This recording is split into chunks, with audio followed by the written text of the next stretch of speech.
yo, peace was good. Welcome to installing my CD collection.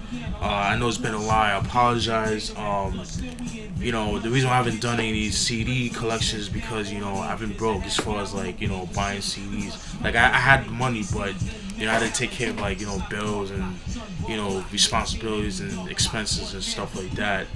So, you know, without further ado, I did a big ass haul over the past month. So, definitely stay tuned. This is like 1/3 of the haul. So, hope you guys enjoyed this video. Thank you for all the love for like all the reviews that I've done with NWA, the Compton movie, the Straight Outta Compton movie that I did, the Compton soundtrack. Thank you guys for all the your 2 cents. Like, you guys disagreed, you agreed.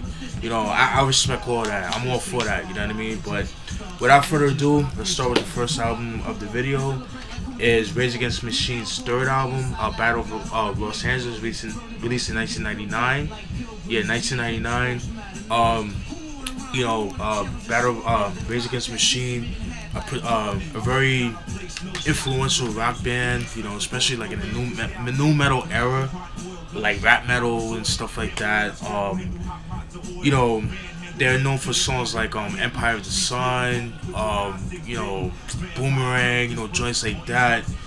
And you know, this album came out, like I said, in '99. I believe this was like their last album they released together, if I'm not mistaken. Singles off this album are Testify, Guerrilla Radio. You guys might know, on my PS1 heads, on my game heads, you guys might remember that song Guerrilla Radio on Tony Hawk Pro Skater 2 back in the late 90s. Well, that song is actually featured on this. Calm Like a Bomb and Sleeping Out in the Fire. Those are the 4 singles off the album. Very dope album. Not my favorite album for them, but my favorite album is actually Evil Empire, but you know, which I do have in the collection. But yeah, Rage Against the Machine, Battle of Los Angeles, released in 1999. I have to get the first album, the self-titled album. Alright. Then we got Bounty Killer, got his 10th album, Fifth Element, released in 1999. If you guys should know about Bounty Killer, on my dance hall heads. You know, definitely one cat that very controversial, to say the least. Like, he says what he gotta say, you know, like, he doesn't hold his tongue for nobody. He tells it like it is. Like, you know, it's like 1 minute he's like a politician, some sorts, like a conscious singer, a DJ, but then next he's toting guns and shit like that. Like, he really lives what he lives by, or what he talks about. And you guys know that him and Beenie Man, you know, they had beef back in the day and shit like that, you know what I mean? They squashed it now, thank God. We'd love to hear more music with them together, you know what I'm saying? But, you know, things like that.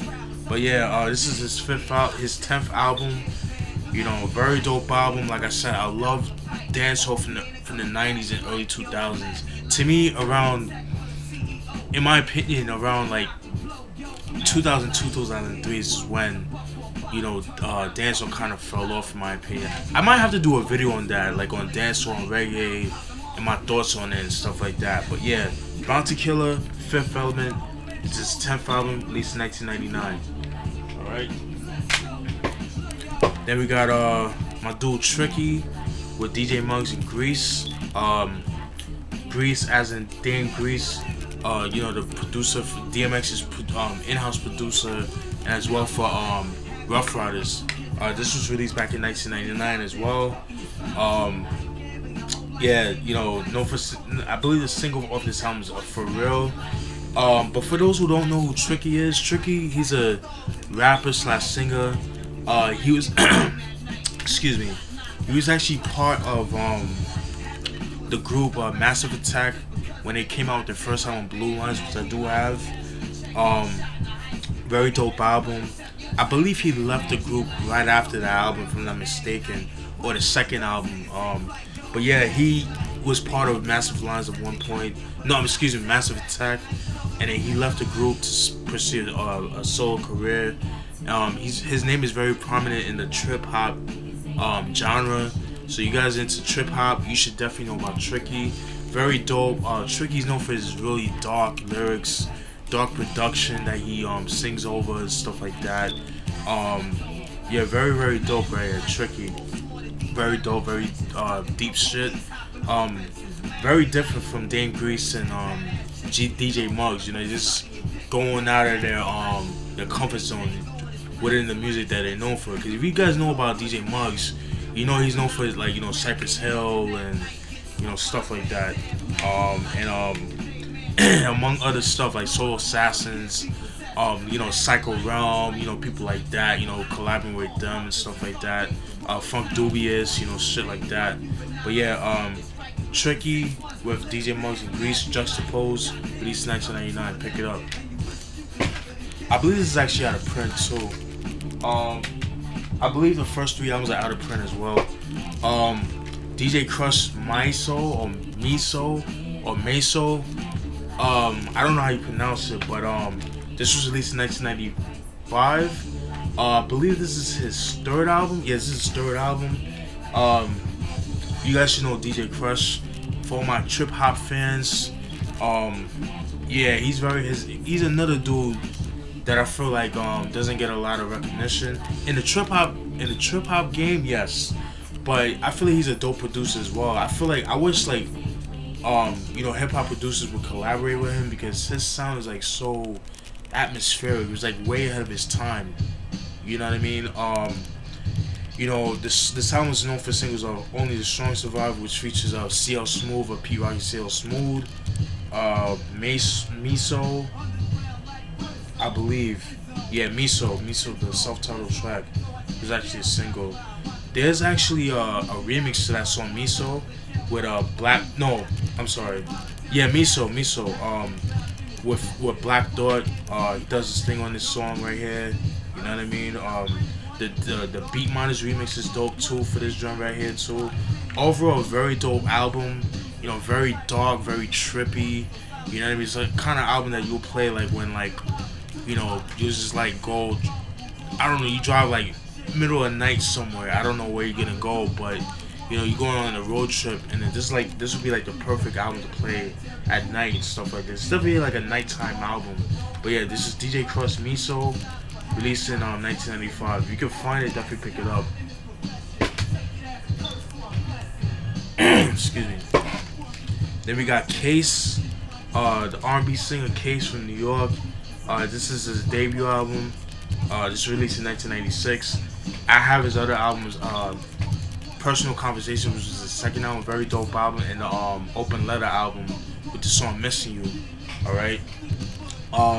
Yeah, this album, like I said, came out in 1996. You know, very popular dude from the mid to late 90s. Excuse me. Known for singers like More to Love and Touch Me, Tease Me with Foxy Brown, and that song was actually featured, I believe, on the Nutty Professor soundtrack, if I'm not mistaken. I could be wrong about that, but I believe so. But yeah, very dope album. Definitely captures mid-90s New York in an R&B flavor. You guys know what I'm talking about. You know, I miss R&B like this, man. Like R&B that, you know, that had like boom bap beats, and you know, but you still had some dope smooth singing. You know what I mean? Like I miss that. You know what I mean? Like shit that you know, Ron G would do. Like he would do like blends. Like he would make his own beats, but like he would do like acapellas of like 80s or early 90s R&B tracks and stuff like that. You know what I mean? I miss that shit. But yeah, Case, his first album, released in 1996. Alright. Then you got my man Shabba Ranks, Rapping with the Ladies. This was released in 1988, believe it or not. The actual CD version was released in 1990. Like this CD came out in 1990, but the actual album, when it first came out, it was originally a vinyl release album. You know what I mean? Because at that time CDs were just new. You know what I mean? And the CD quality wasn't that good like it is today. It was all about vinyl, man, back then. You know what I mean? But especially in the islands. You know what I mean? But yeah, like I said, this was released in 1988, so this is very different from the shit that he made back in like the early to mid '90s. If you're expecting that, you're gonna be kind of disappointed. But yeah, man, it's very different from his later stuff, but definitely worth checking out. You know what I mean? Has a song "Mr. Loverman," but it's not the Mr. Loverman from the Deep cover sounds, right? It's like the original version. It's like a whole different beat. The beat's like a lot more minimalistic and stuff like that. You know what I mean? But yeah, it's a decent album, man. It's not his best, but you know, definitely check it out if you can find it. I'm trying to get more dancehall albums, you know, from the 80s and 90s, but a lot of them shits are hard to find and out of print. It goes for crazy money. But this I got for like $2.99. So yeah, $3. Can't beat that. Then we got my dude Tiger, new brand style. I'm laughing because like it's so authentic. You know what I mean? Because you got Jamaican niggas that do talk like that, you know what I mean? Like, yo, new brand style, the old school, like the old school Jamaicans and stuff like that. And I'm friends with Jamaicans, so don't take it the wrong way. I grew up with Jamaicans, so big up. But anyways, Tiger, you know, for those who know who Tiger is, he's a Jamaican DJ, singer, whatever. Got a start, I believe, back in the mid '80s, or like around I think maybe even late '70s, I want to say. He was known for songs like "No Puppy Love," I believe. I think it was called "No Puppy Love." He was like very popular back in the mid to late '80s. You know, that was his time at that time and stuff like that. And this album is actually a compilation album that he has. I guess it's songs that he had laying around that never made a couple of albums and stuff like that. And you know, like the beats that he's rapping over or singing over is like, some of them are like kind of not so good R&B type of tracks or rap tracks, you know what I mean? Just like some cheesy fucking R&B hip hop tracks that you would hear like in a TV show or some shit like that, you know what I mean? Not very good, especially around that time. Like something like, or I would like to call, I guess, library tracks, like shit that, you know, that is like royalty free, that, you know, you won't get sued over and stuff like that. So I don't think this even has any singles and stuff like that. But yeah, man, like I said, if you're a Tiger fan, I guess pick it up, you know what I mean? But when I was listening to this joint, I was kind of expecting more like his older shit, you know what I mean? Like that real minimalistic, bass heavy type of stuff. You didn't really get this with this album. Like I said, you got kind of got more Americanized. You got Tiger, but with like more Americanized production, if that makes sense. And it didn't sound very good over it. Like he didn't sound good with some of those production. But that's just my opinion. But yeah, Tiger, new brand style, released in 1995. Then we got my dude Beenie Man, Many Moves with Moses, released in 1997. This is, I believe, his 8th album. Yeah, this is his 8th album.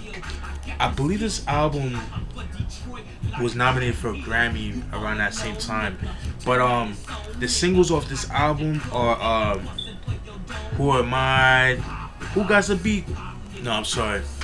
Who Am I? That Keys to the Beamer's joint. You know, I fucked it up. I apologize. I'm sorry. I fucked it up.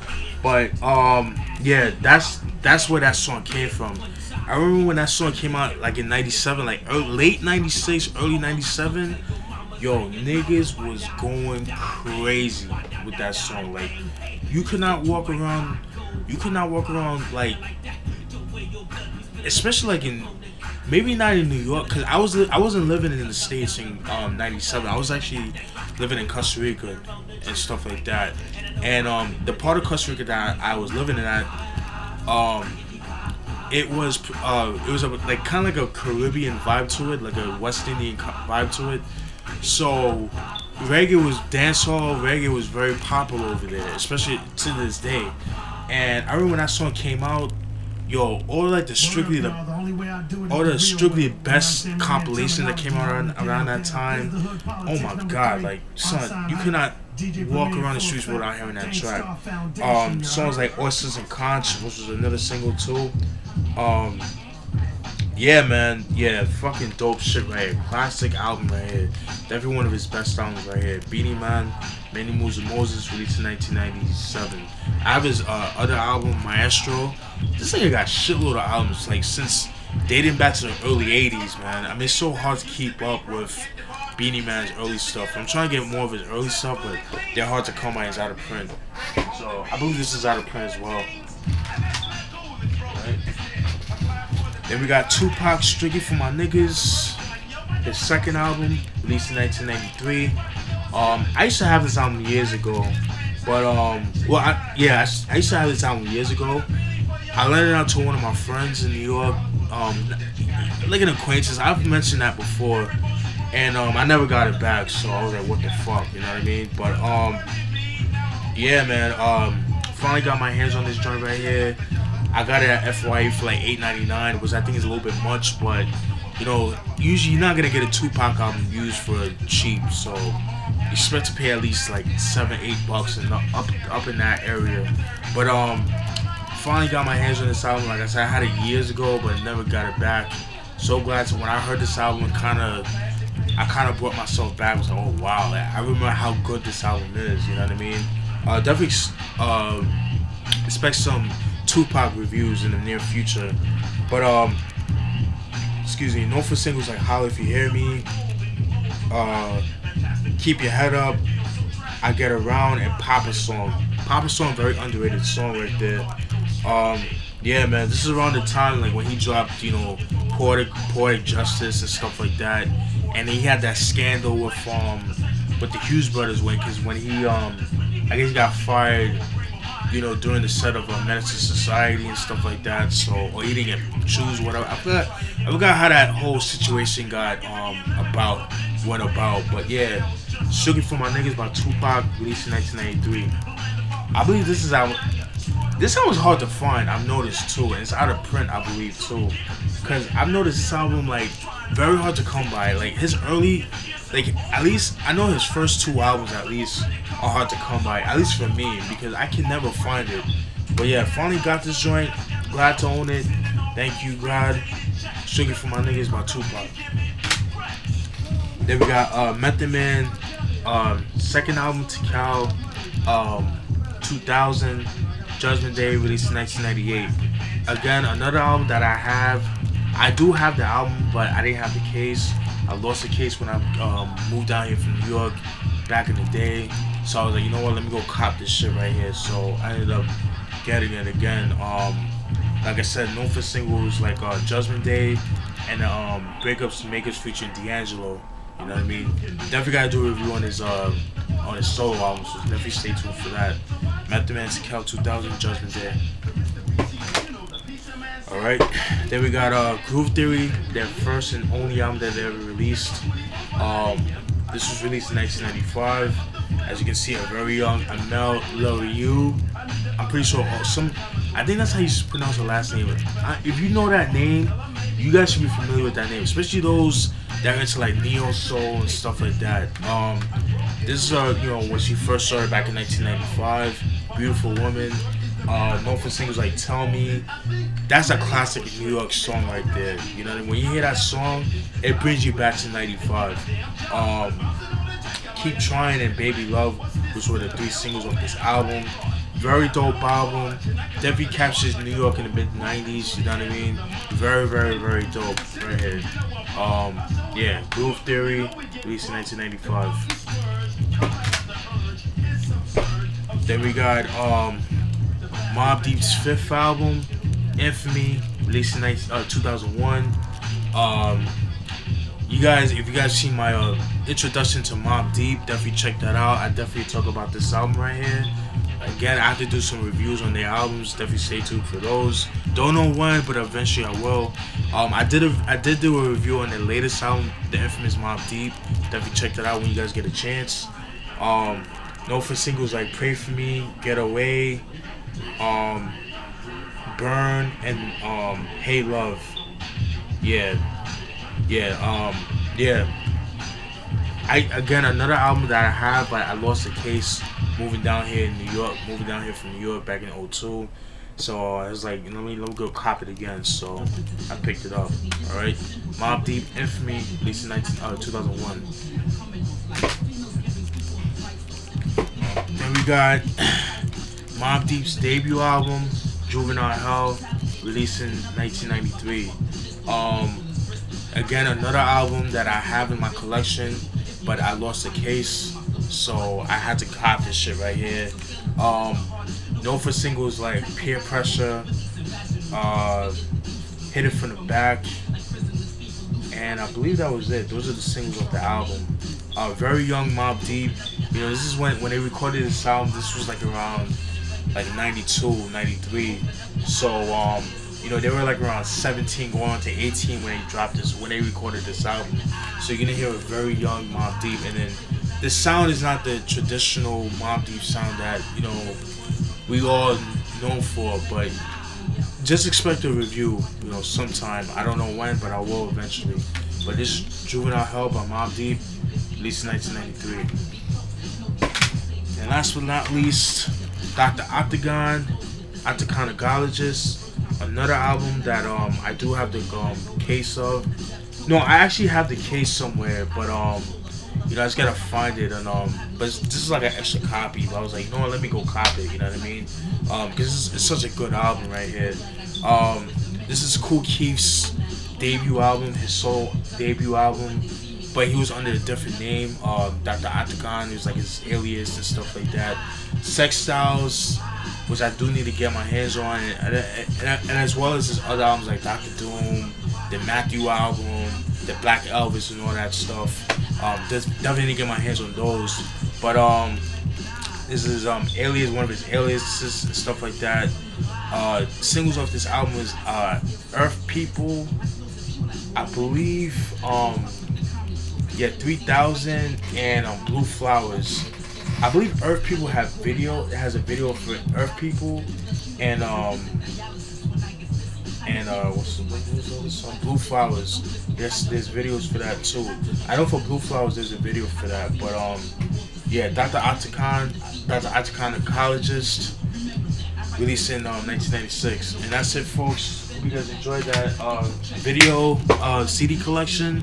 I know it's been a while. Definitely stay tuned. And yes, I'll be reviewing some Dr. Dre albums. I did a review on his latest album of Compton, but I gotta do a review of the Chronic, the Aftermath compilation album that came out in '96, and Chronic 2001. I'll definitely be recording those sometime this week, so definitely stay tuned for that. Alright, peace.